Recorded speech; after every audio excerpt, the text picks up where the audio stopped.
शुक्र है खुदा का कि उसको अकल आ गई, आ गया। आपको देख करके और भी कुछ भूले भटके जो रास्ता भटक गए थे वो पुनः आपकी पार्टी में शामिल होना चाहते हैं। आप उन्हें पुचकार लो। हमारा किसी से कोई द्वेष नहीं है, हमारा किसी से कोई विरोध नहीं है, हमारा कोई व्यक्तिगत स्वार्थ नहीं है, हमारा कोई राजनीतिक स्वार्थ नहीं है। हम तो स्वर्गीय चौधरी देवीलाल जी के स्वप्न साकार करने के पक्षधर हैं। आदरणीय चौधरी देवीलाल जी जन्म से लेकर के आखिरी सांस तक इस बात को लेकर के लड़ाई लड़ते रहे थे कि इस देश के हर नागरिक की मूलभूत जरूरियात रोजी रोटी, कपड़ा, मकान, शिक्षा और स्वास्थ्य का प्रबंध सरकार करे। और जो सरकार ये सब करने में सफल ना हो फिर जनतांत्रिक तरीके से उस सरकार को बदल दिया जाना चाहिए।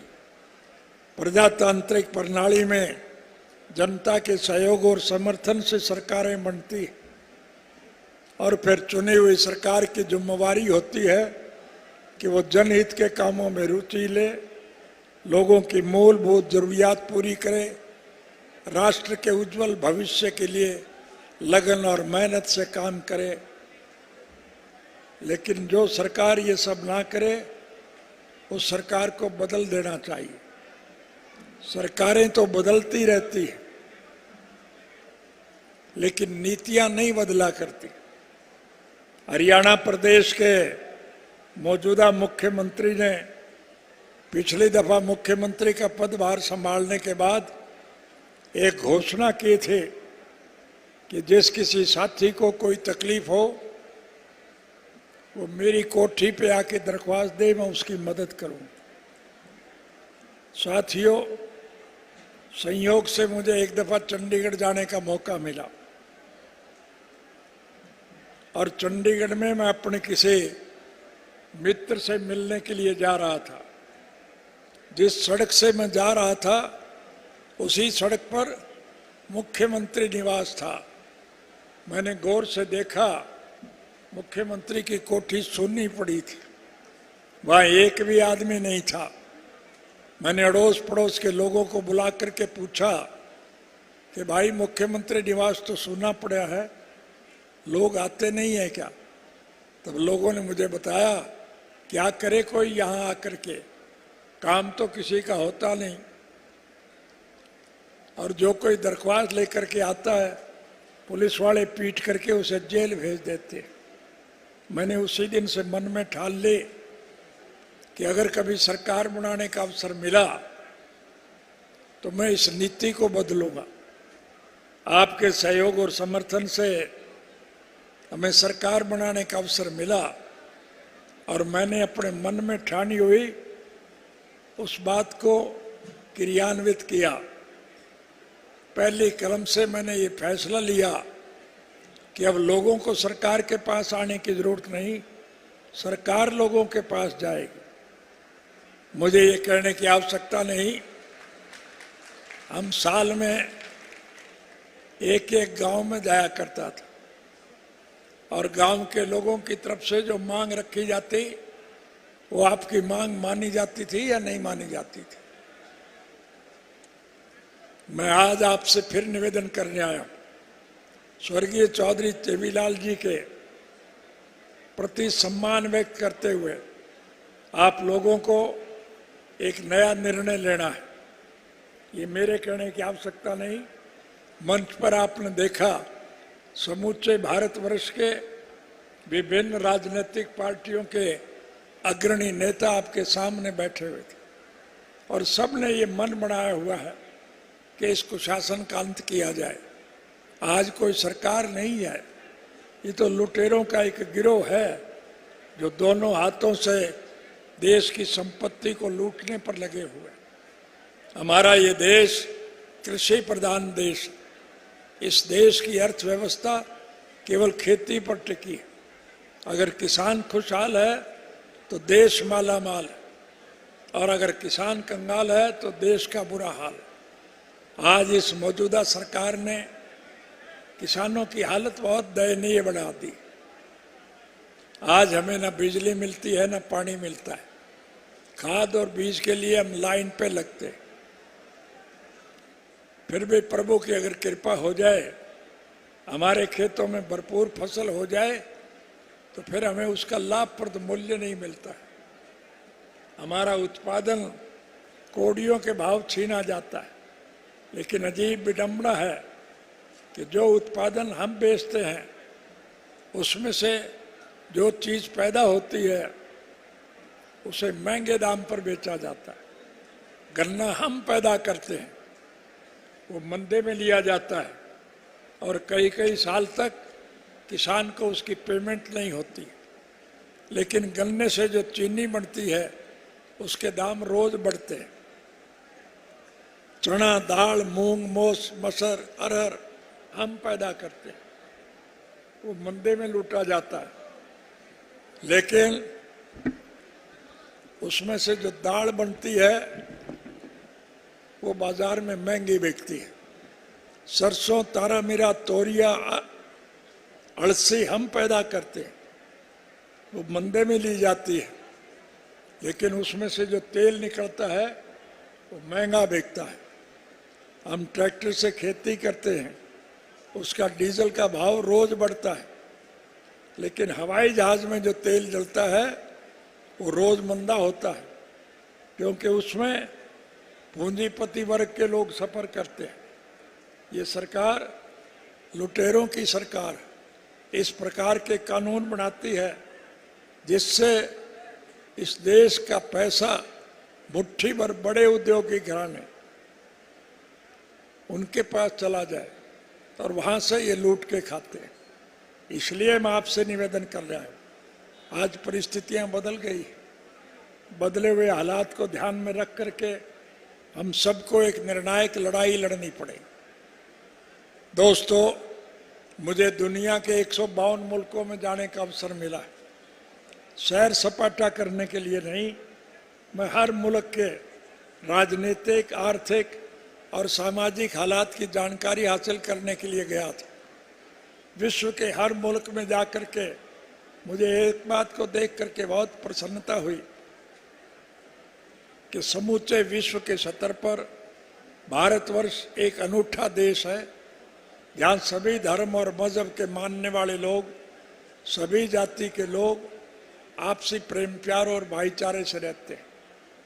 हिंदू, मुसलमान, सिख, ईसाई, चमार, धानक, वाल्मीकि, रेगर, खटीक, खाती, कुमार, लुहार, सुनार, मणिहार, नाई, तेली, धोबी, मोचे, ब्राह्मण, बनिया, व्यापारी, कर्मचारी, कारखानेदार और मजदूर, किसान और कमेरा, आज इस देश का हर नागरिक इस कुशासन से दुखी है, परेशान है।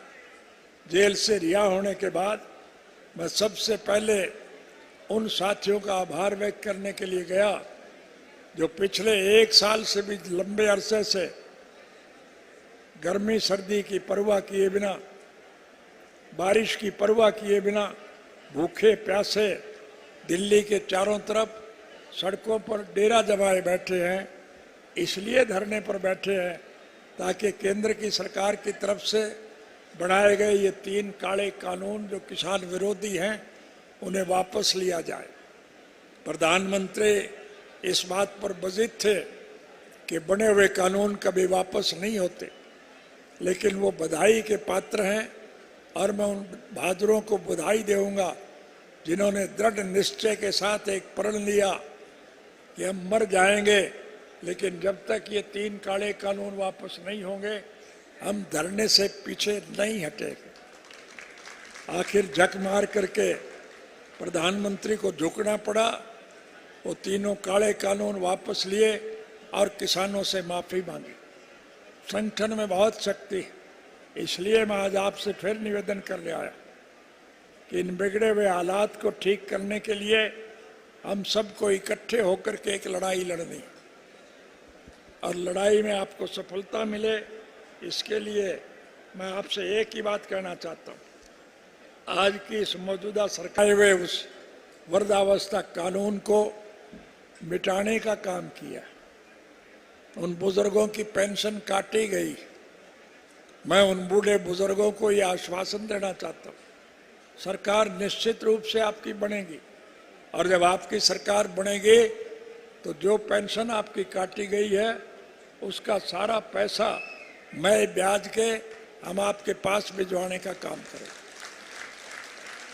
और मैं घोषणा करता हूं कि सरकार बनने के बाद वृद्धावस्था पेंशन 10,000 रुपये माहवार हम करने का काम करें।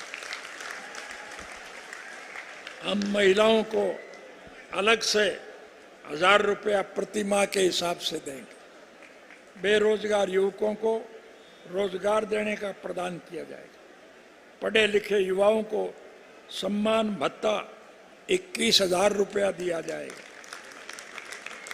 हमारी सरकार बनने पर 1 साल के अंदर अंदर हम SYL नहर का निर्माण करेंगे और आपकी प्यासी धरती को पूरा पानी देने का काम करेंगे। गरीब लोगों को अनेक प्रकार की सुविधाएं प्रदान करेंगे। कृषि काले कानून के विरोध में जो साथी शहीद हुए हैं उन किसानों की यादगार के तौर पर हम एक स्मारक जलियांवाला बाग की तर्ज पर वहां बनाएंगे, ताकि हर आदमी को ये गर्व महसूस हो और वो प्रेरणा ले सके। ई-नेम ट्रेनिंग प्रणाली को समाप्त किया जाएगा और आढ़ती भाइयों की निर्धारित कमीशन को बरकरार रखते हुए 3% उनकी दर की जाएगी। हर मंडी में ये प्रावधान किया जाएगा कि सभी फसलें केवल मंडी में ही खरीद और बेची जाए। किसानों की उपज न्यूनतम समर्थन मूल्य पर खरीदी जाए, उसके लिए कानूनी गारंटी देने के लिए केंद्र सरकार को मजबूर किया जाए। स्वर्गीय चौधरी देवीलाल जी ने हम सब के लिए जो काम किए हैं उनको अगर मैं गिनाने लगूंगा तो बहुत समय लग जाए, लेकिन मैं इनसे एक ही बात कहना चाहूँगा कि सब धरती कागज करो, लेखनी सब बन रहा है, 7 समुद्र की मसी करूं, देवीलाल के गुण लिखे न जाए। कि सारे देश के कागज इकट्ठे किया जाए, सारे दरख्तों को काट करके कलम बनाई जाए, सारे समुद्र के पानी की शाही बनाई जाए, तो अभी देवीलाल के गुण लिखे नहीं जा सकते। उस व्यक्ति के जितने गुण थे आज उनको इस सरकार ने मलियामेट करने का काम किया। जिस सरकार के राज में 2014 में केंद्र की सरकार में 56 करोड़ 51 लाख रुपए का कर्ज था, आज 8 वर्षों में ये कर्जा बढ़कर 139 लाख करोड़ हो गया है। कर्ज का ब्याज चुकाने के लिए कर्ज लिया जाता है, कर्मचारियों को तनख्वाह देने के लिए कर्ज लेना पड़ता है। हर पैदा होने वाला बच्चा अपने सर के ऊपर 2 लाख का कर्जा लेकर के पैदा होता है। हरियाणा प्रदेश में जब हमारी सरकार गई थी, हमने सरकार के खजाने में हजारों करोड़ रुपया छोड़ा था। आज हरियाणा सरकार के सर के ऊपर 2.5 लाख करोड़ से ज्यादा का कर्जा है। उन कमबख्तों से पूछना कि ये कर्जा किस बात का है। विकास के नाम पर कहीं एक ईंट नहीं लगी। जो सड़कें हमारे सरकार के वक्त में बनी थी आज वो टूट गई, उनकी मरम्मत तक नहीं हो रही। बिजली और पानी का अभाव है, खाद और बीज के लिए हम लाइन में लगे रहते, हमारी उपज का हमें लाभप्रद मूल्य नहीं मिलता। जरूरियात जिंदगी की चीजों के दाम निरंतर बढ़ते जाते हैं। ट्रैक्टर से हम खेती करते हैं, डीजल का भाव रोज बढ़ता है, लेकिन हवाई जहाज में जो तेल जलता है उसके दाम रोज कम होते हैं, क्योंकि उसमें पैसे वाले लोग सफर करते हैं। ये सरकार किसान विरोधी सरकार है, इसलिए इस सरकार का पतन करना अति आवश्यक है। आज हरियाणा प्रदेश में निरंतर अपराध बढ़ रहे हैं। 4 लाख महिलाओं के साथ, 1.5 लाख से अधिक बच्चों के साथ, 50,000 से अधिक दलितों के साथ आज झगड़े हो रहे, मुकदमे बनाए जा रहे, प्रतिदिन हत्याएं, 4 बलात्कार, 6 अपहरण, हर तीसरे दिन एक गैंगरेप। बेरोजगारी हरियाणा में 37.3% बढ़ी।